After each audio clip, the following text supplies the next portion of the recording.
নমস্কার। রম্য গল্পমালায় সকল শ্রোতাবৃন্দকে জানাই স্বাগত। আপনাদের সাথে আমি রম্য মাইতি। আজ শোনাতে চলেছি প্রখ্যাত সাহিত্যিক সমরেশ মজুমদারের লেখা ছোট গল্প দুই রকম চোর। অঙ্কনে গৌতম দাশগুপ্ত, পাঠে আমি রম্য মাইতি। শুরু করতে চলেছি আজকের গল্প দুই রকম চোর। গ্রামের নাম সুন্দরপুর। সেই গ্রামের একমাত্র চোরের নাম হরিচরণ।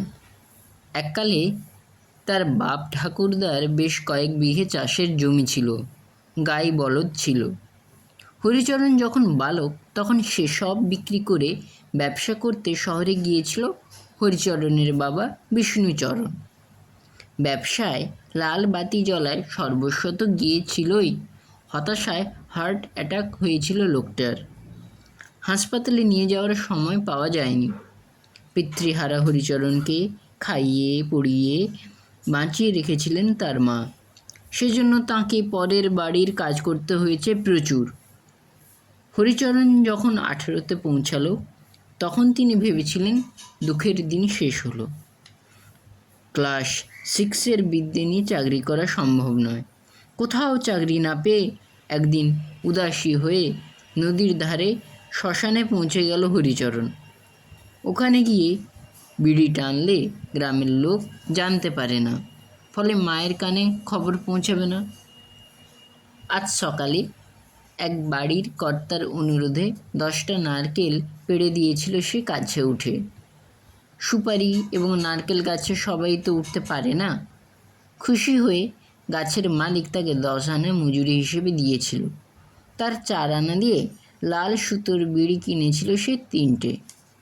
কিন্তু নির্জনে শ্মশানে বিড়ি ধরাতে গিয়ে ফাঁপড়ে পড়ল সে। সঙ্গে দেশলাই নেই, ধরাবে কী করে? তখন বিকেল, রোদ মুড়বো মুড়বো করছে। শ্মশানে কোনো মৃতদেহ আসেনি। হরিচরণ দেখতে পেল শ্মশানের উত্তর দিকে নদীর ধারের চালাঘরে কেউ বসে আছে। সাধারণত সাধু সন্ন্যাসীরা এ পথ দিয়ে যাওয়ার সময় 2 দিন ওখানে জিরিয়ে যান। ইনি যদি সেরকম কেউ হন তাহলে বুঝতে হবে গায়ের লোক জানতে পারেনি এখনো। কাছে গিয়ে সে দেখল লোকটা সত্যি একজন সাধু। লম্বা সাদা দাড়ি, মাথার জটা চূড়ো করে বাঁধা, নগ্ন শরীর, শুধু নিম্নাঙ্গে লাল কাপড় লুঙ্গির মতো করে জড়ানো। পদ্মাসনে বসে ধ্যান করছেন এবং তার সামনে ধিকে ধিকে আগুন জ্বলছে একটা আধ ভাঙা হাঁড়িতে। সাধুর চোখ বন্ধ। হরিচরণ নিচু গলায় ডেকেছিল, বাবা, কিন্তু কোনো সাড়া এলো না। তখন সে ভাবল ডেকে বাবার ধ্যান ভাঙানো পাপ হবে, তার চেয়ে ওই হাঁড়িতে জ্বলা আগুনে বিড়িটা ধরিয়ে সরে যাওয়া অনেক ভালো হবে। সে উবু হয়ে বিড়ির মুখ আগুনে ধরতেই সেটা ধরে গেল। দ্রুত একটা টান দিয়ে বিড়ির আগুন সচল করে সোজা হলো হরিচরণ। সঙ্গে সঙ্গে সাধুর গলা কানে এলো, কে হে তুমি? এত বড় সাহস আমার সামনে থেকে ধ্যানের অগ্নি চুরি করছো? থতমত হয়ে হরিচরণ বলেছিল, না বাবা, আমি চুরি করিনি, সঙ্গে আগুন নেই বলে বিড়িটা ধরিয়ে নিয়েছি। না বলে অপরের জিনিস যে নেয় তাকে কি বলে? গলা শুকিয়ে গেল হরিচরণের। বলেছিল, চোর। স্বীকার করলে বলে খুশি হলাম। নাম কি? হরিচরণ। না, আজ থেকে তোমার নাম হরিচোর। বসো। কি করো? হরিচোর বসলো। এখনই না টানলে বিড়ির আগুন নিভে যাবে। সে বলল, আমি কিছুই করি না বাবা, কোনো কাজ পাই না, খুব গরিব আমি। বাবা, বিড়িতে টান দেব? দাও। সাধু মাথা নাড়লেন। জমি জমা নেই? আগে না, যা ছিল তা বাবা ফুরুত করে দিয়েছেন। খাও কি করে? মা খেটে খুঁটে যা পায় তাতেই। লজ্জা করে না তোমার? মাকে খাটিয়ে তাঁর পয়সায় খাচ্ছ? ছি ছি ছি। লজ্জা করে বাবা, খুব করে, ছাই করে, করলে রোজগারের চেষ্টা করতে, না পারলে চুরি করতে। চুরি! চমকে উঠেছিল হরিচোর। আঁতকে উঠলে, চুরি বিদ্যা বড় বিদ্যা, যদি না পড়ে ধরা। এই যেমন আমার আগুন চুরি করতে গিয়ে ধরা পড়ে গেলে, এরকম হলে চলবে না। ধরা পড়লে হাসপাতালে যেতে হবে, তেমন হলে সে সুযোগও পাবে না। সাধু বললেন, ওরে বাপ্পা, কিন্তু আমি স্পষ্ট দেখতে পাচ্ছি তোমার কপালে লেখা আছে তুমি ভালো চোর হবে। ধরা পড়লে একটু আধটু মারধর খেতেও হবে, কিন্তু চোর হিসেবে তোমার নাম করবে লোকে। সাধু বললেন, আমি কিছুই বুঝতে পারছি না বাবা। শোনো, আমি জানি আজ নয় কাল তুমি চুরি করবেই, কিন্তু ও ব্যাপারে তোমাকে কয়েকটা কথা বলছি, মন দিয়ে শোনো। সাধু বললেন, কখনোই কোনো সৎ সরল মানুষের কিছু চুরি করবে না, মনে থাকবে। হাত জোর করে মাথা নেড়েছিল সে। দ্বিতীয়ত, যে গ্রামে থাকো সেখানকার কারো জিনিস চুরি করবে না, বরং কেউ চুরি করলে তাকে ধরে মাতব্বরদের কাছে নিয়ে যাবে। তোমার বাসগ্রামকে কখনোই কর্মগ্রাম করবে না, মনে থাকবে। হ্যাঁ বাবা। চুরির মাল বিক্রি করে যে টাকা পাবে তা থেকে কিছুটা গাঁয়ের খুব গরিব মানুষকে চাল কিনে দেবে, যাতে তারা খেয়ে বাঁচতে পারে। এবার যেতে পারো, আমাকে ধ্যান করতে দাও। কিন্তু বাবা, কি করে চুরি করতে হয় তাই তো আমি জানি না। একদিনে কেউ সাঁতার শেখে না, সাইকেল চালাতে পারে না, অনুশীলন করতে করতে শিখে যাবে। ঠিক আছে, একটা মুখ ঢাকা ছোট পাত্র নিয়ে এসো তাড়াতাড়ি। সাধুর কথায় হরিচোর ছুটল। নিভে যাওয়া বিড়ির কথা তার খেয়ালে আর নেই। গ্রামে ঢোকার আগে সে পাশের গাঁয়ের মধুগোয়ালাকে দেখতে পেল। সন্ধ্যের অন্ধকার তখন নামবো করছে। মধুগোয়ালা দুধের নানান সাইজের পাত্র পাড়ে রেখে পুকুরে নামছে হাত মুখ ধুতে। সবাই বলে, মধু দুধে প্রচুর জল মেশায়, তার মানে লোকটা ভালো নয় এবং অন্য গ্রামে থাকে। সে নিঃশব্দে একটা ছোট মুখ ঢাকা দুধের খালি পাত্র তুলে নিয়ে চলে এলো।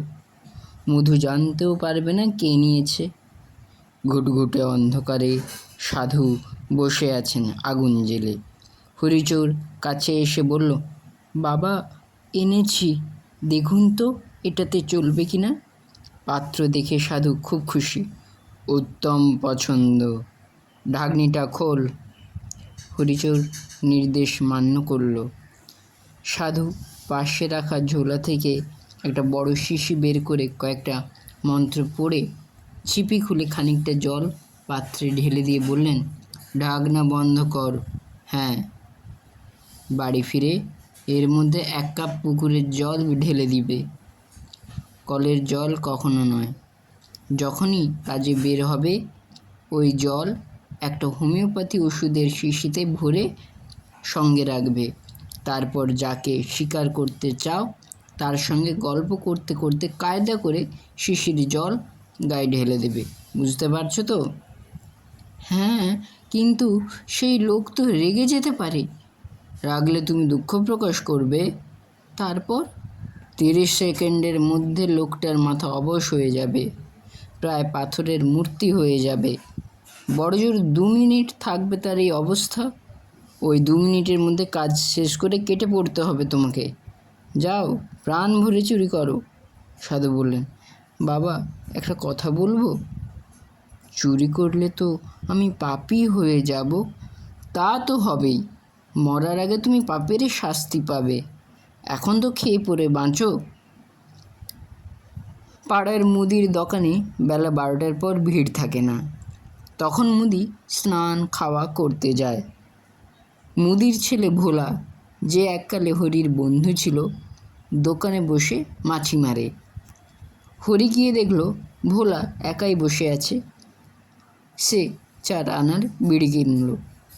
বিড়ি দিয়ে যেই অন্যদিকে মুখ ঘুরিয়েছে ভোলা, অমনি পকেট থেকে হোমিওপ্যাথির শিশি বের করে ছিপি খুলে একটু জল ওর গায়ে ছিটিয়ে দিল হরি। জল গায়ে লাগায় উপরের দিকে তাকালো ভোলা, বলল, শালা টিকটিকিটা, বলেই চুপ করে গেল। চোখ স্থির, একটুও নড়ছে না।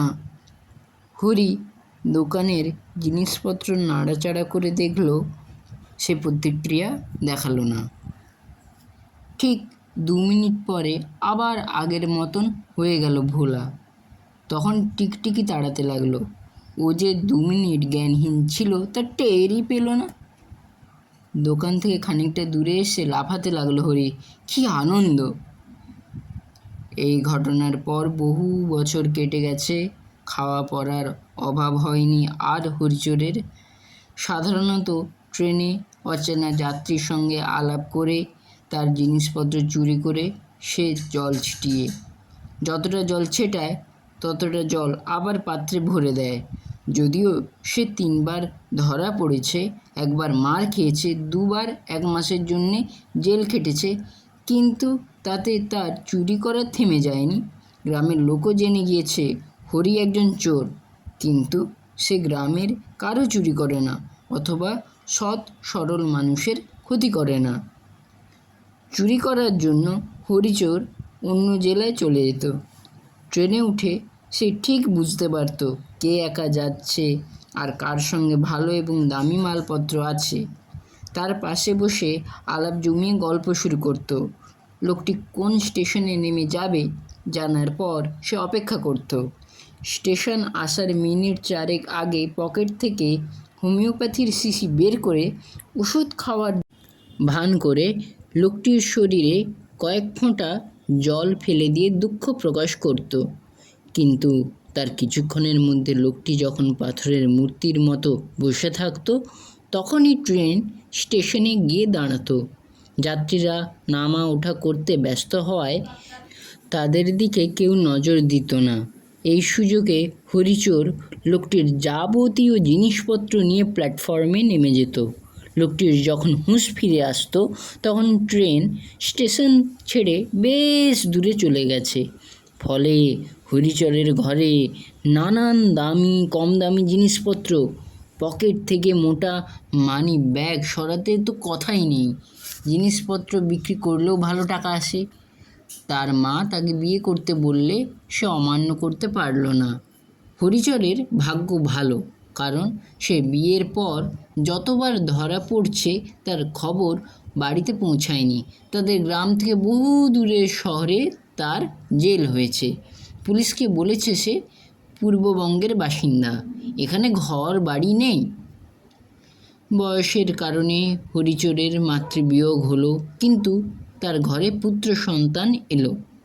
স্ত্রীকে সে বলেছিল, বাইরে বাইরে রোজগারের ধান্দায় ঘুরি, খোকাকে মানুষ করার দায়িত্ব তোমার। সেই দায়িত্ব খুব ভালো পালন করায় ছেলে প্রথম বিভাগে স্কুলের শেষ পরীক্ষা পেরিয়ে কলেজে ভর্তি হলো। কিছু টাকা পয়সা জমেছে বলে হরিচোর 2 মাস অন্তর একবার শিকারে বের হয়। তার কানে খবর এলো ছেলে কলেজে গিয়ে ছাত্র ইউনিয়ন করছে, সরকার বিরোধী ছাত্র ইউনিয়ন। ছেলেকে ডেকে খুব ধমকালো সে, বলল, ঘরের খেয়ে বোনের মোষ তাড়াচ্ছ? তোমার মা অত কষ্ট করে লেখাপড়া শিখিয়েছে তা কি রাজনীতি করার জন্যে? খবরদার বলে দিচ্ছি, ওসব বন্ধ করো। পড়াশোনা শেষ করলে ভালো চাকরি করে আরামসে থাকতে পারবে। ছেলে বলল, আমি চাকর হওয়ার জন্যে জন্মাইনি, আমি দেশ সেবা করব। ছাই করবে, পুলিশ পেঁদিয়ে শেষ করে দেবে। বিরোধী দলের ছাত্র হলে কেউ পাত্তা দেবে? চাকরিও জুটবে না, বুঝতে চেষ্টা করো। গলার স্বর ফুলিয়ে বলল সে। কিন্তু কি আশ্চর্য, পরের নির্বাচনেই শাসক দল হেরে গেল। ছেলের দল ক্ষমতায় আসার পরই তার একটা বাইক হলো। ওর মা এতকাল যেসব কথা বলতেন তা গিলে ফেলে এখন ছেলের প্রশংসা করতে লাগলেন। মাঝে মাঝেই ছেলে মায়ের হাতে টাকা দেয়, মোটা টাকা। মা জিজ্ঞাসা করেন, কোথায় পেলি রে? ছেলে বলে, ওই যারা তোলা তোলে তারা দিয়ে গেল। ও মা, তোকে দেবে কেন? বারে ক্ষমতায় আমাদের সরকার আছে না, খাতির করবে না? তারপর সবাইকে অবাক করে দিয়ে মুখ্যমন্ত্রী ছেলেকে যুব দপ্তরের রাষ্ট্রমন্ত্রী করে নিলেন। লাল আলো গাড়ির মাথায় জ্বালিয়ে ঘোরে সে। গর্বে বুক ভরে যায় মায়ের। হরিচোরকে বলে, তোমাকে আর কাজে যেতে হবে না গো। খুব ভোরে সূর্য ওঠার আগে ঘুম থেকে উঠে বাড়ির বাইরে পায়চারি করে হরিচোর, বাইরে না গেলে। আজ বেরিয়েই দেখল এক সাধু বাবা দাঁড়িয়ে হাসছেন। অতি বৃদ্ধ সেই সাধুকে নমস্কার করল সে। বলুন বাবা, কী সেবা করতে পারি? চিনতে পারছো না হরি? যাকগে, ওই জলের পাত্রটি নিয়ে এসো। তৎক্ষণাৎ চিনতে পারল সে। বাড়ির ভেতর লুকিয়ে রাখা পাত্রটি এনে সাধুবাবাকে দিতেই তিনি সব জল মাটিতে ফেলে দিলেন। প্রায় আর্তনাদ করে উঠল হরিচোর। এ কি করলেন আপনি? আমাকে শক্তিহীন করে দিলেন। তোমার আর এসবের দরকার নেই। এতদিনে তুমি যা রোজগার করেছো, তোমার ছেলে তার 1,00,000 গুণ রোজগার করবে। এই জলের চেয়ে অনেক শক্তিশালী অস্ত্র পেয়ে গেছে সে। 5 বছরে সে যা করবে তা ভাবতেই পারবে না। হ্যাঁ, তার নামটা যেন কি? কৃষ্ণচরণ, গর্বের সঙ্গে বলল হরিচোর। 5 বছর পরে হয়তো লোকে ওকে কেষ্টচোর বলে ডাকবে। দেখো কি হয়।